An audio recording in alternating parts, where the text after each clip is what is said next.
क्या आपको पता है आप जिस सप्लाई एंड डिमांड जोन का यूज कर रहे हैं वह हकीकत में काम ही नहीं करता। और ये बात को मैं प्रूफ भी कर सकता हूं। आप देख सकते हैं इस चार्ट में एक स्ट्रॉन्ग सप्लाई जोन मौजूद था। आपने सीखा होगा कि जब भी प्राइस सप्लाई जोन के पास आएगा तो वहां से प्राइस फिर से नीचे गिर सकता है। लेकिन यहां क्या हुआ? प्राइस यहां से नीचे गिरने के बजाय ऊपर चला जाता है। तो क्या सप्लाई डिमांड काम नहीं करता? दोस्तों, सप्लाई डिमांड काम करता है, लेकिन इसको यूज करने की पूरी एक प्रोसेस होती है। अलग अलग सप्लाई डिमांड की एक्यूरेसी अलग अलग होती है। आपको अलग अलग टाइप्स के सप्लाई डिमांड जोन को आइडेंटिफाई करना पड़ेगा। आपको स्ट्रॉन्ग सप्लाई डिमांड और वीक सप्लाई डिमांड जोन के बारे में पता होना चाहिए। और ये सारे कॉन्सेप्ट को हम इस मास्टर क्लास वीडियो में कवर करने वाले हैं। अगर आप इस वीडियो को बिना स्किप किए पूरा देखते हैं तो आज के बाद आपको सप्लाई एंड डिमांड जोन के ऊपर दूसरा वीडियो देखने की कोई ज़रूरत नहीं रहेगी। दोस्तों, मैं आपसे एक क्वेश्चन पूछता हूं। मान लेते हैं इस जगह पर स्मार्ट मनी बाय करना चाहते हैं, तो क्या आप इनके साथ बाय करना पसंद करेंगे? आपका तो पता नहीं, लेकिन मैं स्मार्ट मनी के साथ बाय करना ज़रूर पसंद करूंगा। क्योंकि जहां भी स्मार्ट मनी एंटर होंगे वहां पर मार्केट उसी डायरेक्शन में मूव करने के चांस ज़्यादा रहते हैं। लेकिन आप और मेरे जैसे रिटेलर इंसान को कैसे पता चलेगा कि स्मार्ट मनी कहां पर एंटर हो रहे हैं? तो दोस्तों, स्मार्ट मनी जो कुछ भी करते हैं उसके निशान चार्ट पर रह जाते हैं और हमें उसी को आइडेंटिफाई करना रहता है। जब भी स्मार्ट मनी अपना ऑर्डर प्लेस करेंगे तो वहां पर बिग मोमेंटम कैंडल देखने को मिलेगी। एग्जाम्पल के लिए यहां पावरफुल ग्रीन कैंडल से मार्केट ऊपर गया। इतनी बड़ी कैंडल रिटेलर ट्रेडर नहीं बना सकते। ऐसा काम सिर्फ स्मार्ट मनी ही कर सकते हैं। उसी तरह यहां प्राइस स्ट्रॉन्ग बेरिश कैंडल के साथ नीचे गिरा। सीधी सी बात है, ऐसी powerful red candle retailer trader नहीं बना सकते। तो इस तरह से आप स्मार्ट मनी के एंट्री पॉइंट को आइडेंटिफाई कर सकते हैं। जब भी स्मार्ट मनी अपना ऑर्डर प्लेस करते हैं तो मोस्ट ऑफ द केस में अगर वे लोग बाय करते हैं तो वहां पर डिमांड इंक्रीज हो जाती है, और अगर वह सेल करते हैं तो वहां पर सप्लाई इंक्रीज हो जाती है। लेकिन यह सप्लाई एंड डिमांड है क्या? तो दोस्तों, अगर किसी स्टॉक को सभी लोग खरीदना चाहते हैं लेकिन स्टॉक तो लिमिटेड है, तो ऐसी स्थिति में हम बोल सकते हैं कि उस स्टॉक की डिमांड इंक्रीज हो गई। उसी तरह अगर किसी स्टॉक को सभी लोग बेचना चाहते हैं, कोई भी बाय करने में अपना इंटरेस्ट नहीं दिखता, तो हम बोल सकते हैं कि उस स्टॉक की सप्लाई इंक्रीज हो गई। जब डिमांड इंक्रीज होगी तो उसके साथ प्राइस भी इंक्रीज होगी। अगर सप्लाई इंक्रीज होगी तो प्राइस डिक्रीज होगी। यह सिंपल सा सप्लाई एंड डिमांड का फंडा है।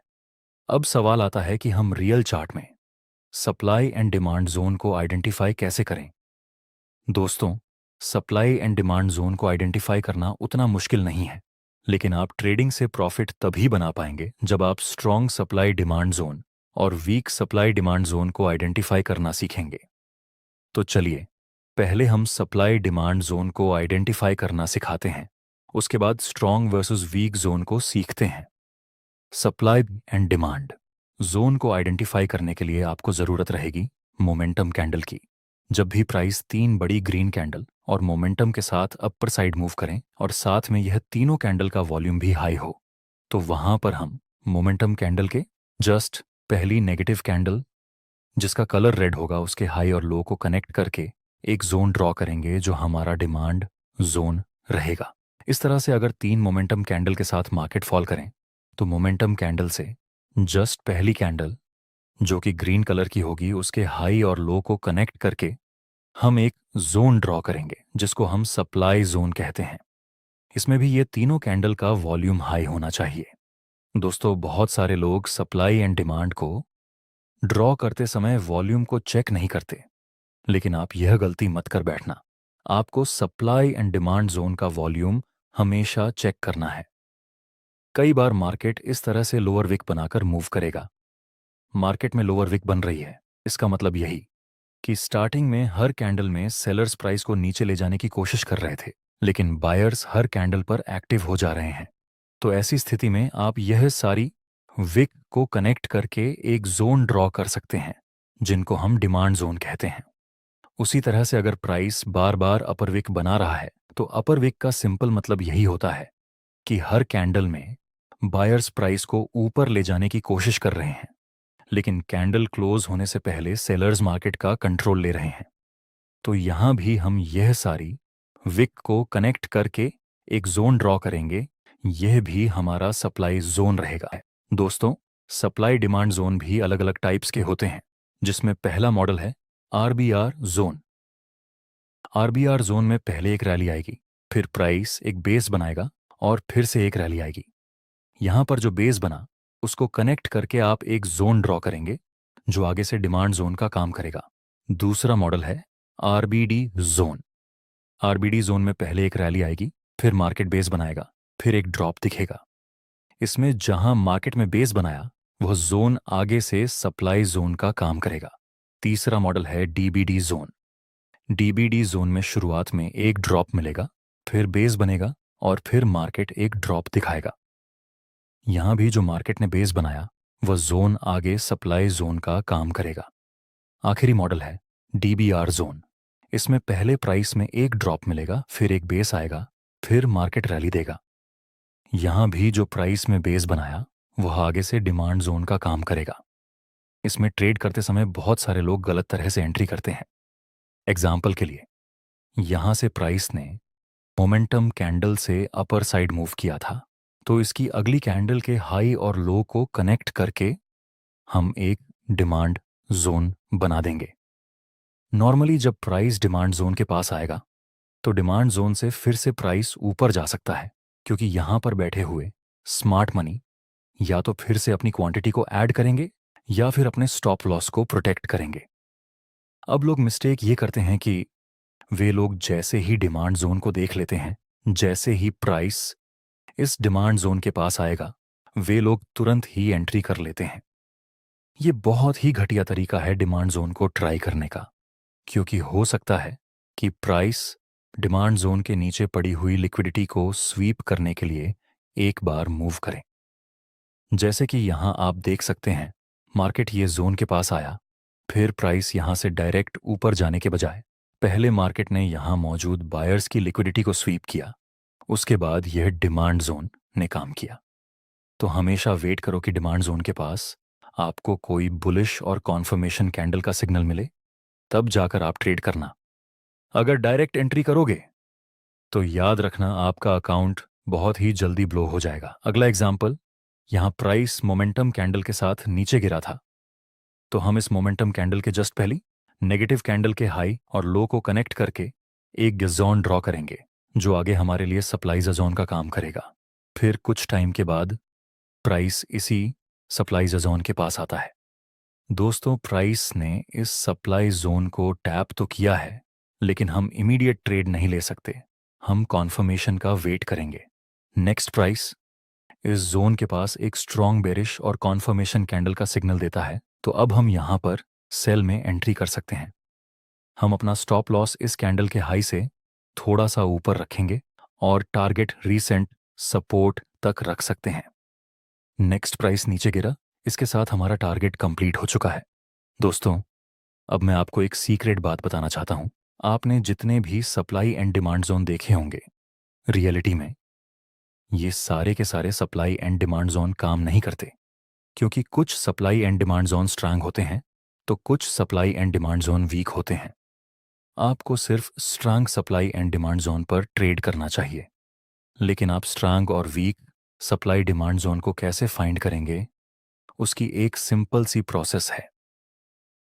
एग्जाम्पल के लिए, प्राइस अभी डाउन ट्रेंड में मूव कर रहा है और मान लीजिए कि इस जगह पर एक स्ट्रांग सप्लाई जोन बन रहा है। फिर कुछ टाइम के लिए प्राइस नीचे मूव करता है और फिर से सप्लाई जोन तक आता है। दोस्तों, इसको हम एक स्ट्रांग सप्लाई जोन कहेंगे। मुझे पता है आपको मेरी बातें अभी समझ में नहीं आ रही होंगी, लेकिन टेंशन मत लीजिए। अभी कुछ ही मिनट में आप स्ट्रांग और वीक सप्लाई डिमांड को आइडेंटिफाई करना सीख लेंगे। एक दूसरे एग्जाम्पल को देखते हैं। इमेजिन करते हैं यहां भी एक डाउन ट्रेंड था और हम मान लेते हैं कि यहां पर भी एक स्ट्रांग सप्लाई जोन बन रहा है। फिर मार्केट काफ़ी हद तक नीचे गिर गया, उसके बाद प्राइस फिर से इस सप्लाई जोन तक आता है दोस्तों। ऐसे सप्लाई जोन को हम वीक सप्लाई जोन कहते हैं, क्योंकि प्राइस ने ऑलरेडी इस सप्लाई जोन से काफ़ी ज़्यादा डिस्टेंस कवर कर लिया था। अगर यहाँ किसी स्मार्ट मनी ने सेल किया भी होगा तो स्मार्ट मनी भी इस लॉन्ग डिस्टेंस में अपना प्रॉफिट बुकिंग कर लेंगे। सप्लाई जोन में हम ट्रेड इसलिए करते हैं ताकि कई बार स्मार्ट मनी का ऑन ऑर्डर फिल नहीं होता। तो मार्केट जब थोड़ा सा नीचे गिर के फिर से सप्लाई जोन के पास आता है, तो वहाँ पर स्मार्ट मनी फिर से अपनी बची हुई क्वांटिटी को ऐड करते हैं या फिर अपने स्टॉप लॉस को प्रोटेक्ट करते हैं, जिस वजह से हम सप्लाई एंड डिमांड जोन पर ट्रेड करते हैं। लेकिन जब मार्केट बहुत ही ज़्यादा डिस्टेंस कवर कर ले, तो ऐसी स्थिति में हम ये नहीं बोल सकते कि स्मार्ट मनी फिर से अपना ऑन ऑर्डर प्लेस करेंगे। तो अब से आपको याद रखना है कि जब भी प्राइस बहुत ही ज़्यादा डिस्टेंस कवर करने के बाद सप्लाई जोन के पास आए, तो वह सप्लाई जोन वीक होगा। ऐसे सप्लाई जोन पर आपको ट्रेड नहीं करना है। और जब प्राइस थोड़ा सा ही डिस्टेंस कवर करके सप्लाई जोन तक आएगा, तो वहाँ पर आप एंट्री कर सकते हैं। उसी तरह कोई डिमांड जोन बनने के बाद प्राइस बहुत ही ज़्यादा डिस्टेंस कवर कर ले और फिर प्राइस डिमांड जोन तक आए, तो वह डिमांड जोन वीक होगा। और अगर किसी डिमांड जोन के पास प्राइस थोड़ा सा ही डिस्टेंस कवर करके रिटर्न आ जाए, तो ऐसे डिमांड जोन को हम स्ट्रांग डिमांड जोन बोल सकते हैं। हम इसको एक रियल चार्ट की हेल्प से समझने की कोशिश करते हैं।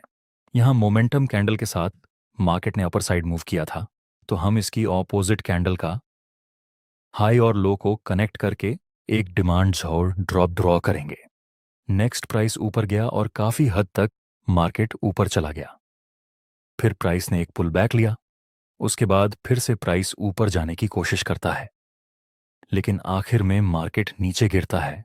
प्राइस इस डिमांड जोन को रिस्पेक्ट नहीं करता और उसे एक ही कैंडल में ब्रेक कर देता है, क्योंकि यह वीक डिमांड जोन था। अगर यहां किसी स्मार्ट मनी ने बाय किया भी होगा, तो वह अपना प्रॉफिट इस लोकेशन के आसपास बुक करेंगे। अगर यहां किसी रिटेलर ने भी बाय किया होगा, तो वे लोग भी यहां पर अपना प्रॉफिट बुकिंग कर लेंगे। रिटेलर को भी मिनिमम 1:5 का रिस्क रिवॉर्ड रेशियो मिल रहा है, वह भी एकदम मोमेंटम के साथ। इस डिमांड जोन पर ऐसी उम्मीद करना गलत है कि यहां पर स्मार्ट मनी फिर से एक्टिव होंगे। नहीं, स्मार्ट मनी पहले से ही एग्जिट कर लिए हैं। यह था वीक और स्ट्रॉन्ग सप्लाई डिमांड जोन को आइडेंटिफाई करने का पहला तरीका। एक दूसरी मेथड भी है जिसका यूज करके भी आप स्ट्रॉन्ग और वीक सप्लाई डिमांड को आइडेंटिफाई कर सकते हैं। आपके पास 3 सप्लाई जोन हैं। आपको क्या लगता है, इन तीनों में से स्ट्रांग सप्लाई जोन कौन सा है? इसका आंसर है थर्ड वाला सप्लाई जोन स्ट्रांग है, क्योंकि उसमें प्राइस एकदम ही तेजी से नीचे गिरा। सेकंड सप्लाई जोन वीक है इन कंपेयर टू थर्ड, क्योंकि इसमें प्राइस नीचे तो आ रहा था इस सप्लाई जोन से, लेकिन मार्केट बीच बीच में ग्रीन कैंडल बनाकर नीचे गिर रहा था। और फर्स्ट सप्लाई जोन बहुत ही वीक है in compare to second and third, क्योंकि इसमें प्राइस नीचे आ रहा था पुल बैक लेते हुए। जिस सप्लाई जोन से बहुत ही ज्यादा स्ट्रांग मोमेंट होगी, वही सप्लाई जोन स्ट्रांग रहेगा। और बताइए, इन 3 डिमांड जोन में से स्ट्रांग डिमांड जोन कौन सा रहेगा? इसका आंसर है पहले वाला डिमांड जोन स्ट्रांग रहेगा, क्योंकि उसमें बहुत ही तेजी से प्राइस ने अपर साइड मूव दिया था। दूसरे डिमांड जोन में भी प्राइस ने अपर साइड मूव दिया था, लेकिन बीच बीच में रेड कैंडल बन रही थी। तो यह दूसरा वाला डिमांड जोन वीक है इन कंपेयर टू 1।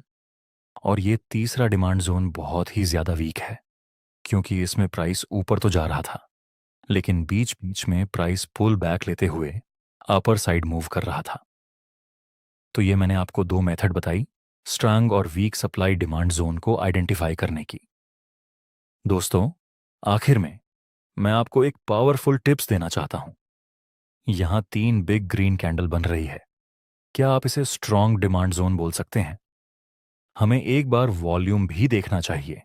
तो यहां मोमेंटम कैंडल का वॉल्यूम भी ज्यादा है, तो क्या इसको हम स्ट्रांग डिमांड जोन कहेंगे? दोस्तों, इसे हम स्ट्रांग डिमांड जोन नहीं बोल सकते, क्योंकि इस कैंडल का लोअर विक बहुत ही ज्यादा है। देखने में ये तो नॉर्मल ही लग रहा है, लेकिन जब आप इसे स्मॉल टाइम फ्रेम में देखेंगे तो यही विक एक कंप्लीट पुल बैक की तरह आपको दिखाई देगी। और हमने अभी अभी आगे सीखा कि हम ऐसे डिमांड या फिर सप्लाई जोन को स्ट्रांग नहीं बोल सकते जिसमें प्राइस पुल बैक लेते हुए मूव करें। तो आपको इस चीज़ का ध्यान रखना है। और आपको ये वीडियो कैसी लगी